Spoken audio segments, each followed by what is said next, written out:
বাড়িতে কেউ আছেন? দাঁড়ান আসছি। অবশেষে আসছেন তাহলে? এত সময় লাগে একটা পার্সেল দিতে? মানে আপনাদের কি কোনো টাইম সেন্স নাই? বুঝলাম না আমি। দেন পার্সেল দেন। সরি, আমি ঠিক বুঝলাম না। আপনি মনে হয় উল্টো। কোনো উল্টো বুঝছি না, আপনি উল্টো বুঝছেন। পার্সেল দেন, দিয়ে আপনি যান। হাসতেছেন কেন আপনি? কি মেয়ে দেখলে হাসতে ইচ্ছা করে?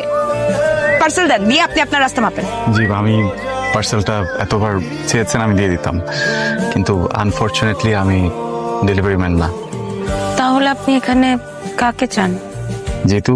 মা, জিতু। মা কে যেন আসছে। কি বাবা তুমি? আসসালামু আলাইকুম আন্টি। ওয়ালাইকুম আসসালাম। ভালো আছেন? হ্যাঁ। জি, আমি জিতুর ফ্রেন্ড। ও, জিতু তো আমাকে বলেনি তুমি আসবে। জিতু কোথায়? ও আছে, ওই টাকা খুচরা করছে। ডেলিভারি ম্যান, তাই না? হ্যাঁ, তোর এত বড় সাহস, তুই আমার বন্ধুকে ডেলিভারি ম্যান বানাস? হ্যাঁ, সব জায়গায় পাকনামি তোমার করতেই হবে এখন। হ্যাঁ, ব্যথা পাচ্ছি। আমার কি দোষ? উনি বলতে পারতো না সে তোমার বন্ধু? বলে নাই, কি করছে? ড্যাব ড্যাব কো তাকাচ্ছে। তাই বলে তুই এসব বলবি? হ্যাঁ? আর তোর কি মনে হয় তোকে আমি চিনি না? তুই যে বাচ্চা, তুই একবার কথা বলা শুরু করলে তোরা থামার হুঁশ থাকে না। ব্যথা পাচ্ছি ভাইয়া। খুব ভালো করছি ভাইয়া, আপনার জন্য শরবত এনেছি, নিজ হাতে বানানো শরবত। খেয়ে দেখেন, খুব ভালো লাগবে। Thank you. শরবত নাকি সল্টেড ড্রিঙ্ক? হ্যাঁ, শরবত, কিন্তু চিনির বদলে দিয়েছি লবণ। ভালো হয় নাই ভাইয়া? আপনি ট্রাই না করলে তো বুঝবেন না কত ভালো হয়েছে। প্লিজ। আমি শরবত খাই না, আসলে বড়লোকের মেয়ে তো। আমি খাই জুস, পাপায়া জুস। ও, কিন্তু শুধু পাপায়া জুস খেলে তো বুঝবেন না, তাই না? কোনটা সল্টেড ড্রিঙ্ক আর কোনটা শরবত, ডিফারেন্সটা তো বুঝতে হবে। রনি, তোমার ফ্যামিলিতে আর কে কে আছেন? আমার মা আছেন, আর বাবা বিদেশে থাকেন।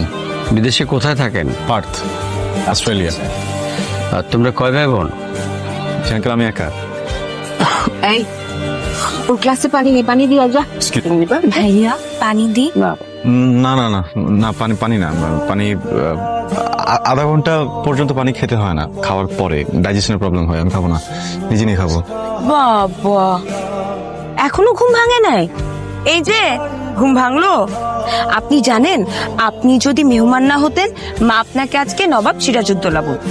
আমার ঘুমের সাথে নবাব সিরাজউদ্দৌলার কি সম্পর্ক?